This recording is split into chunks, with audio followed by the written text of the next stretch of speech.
ចាសសូមស្វាគមន៍មកកាន់ Channel ជំនួយការគ្រូបង្រៀនចាសថ្ងៃនេះនាងខ្ញុំនឹងលើកយកចំណុចមួយដែលតកតងទៅនឹង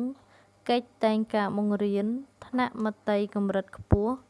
មុខវិជ្ជាវិទ្យាសាស្ត្រចំណងជើងសង្កេ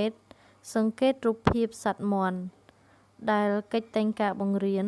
មានដូចខាងក្រោម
ចាសសម្រាប់កិច្ចតែងការបង្រៀននេះគឺមានប៉ុណ្ណឹង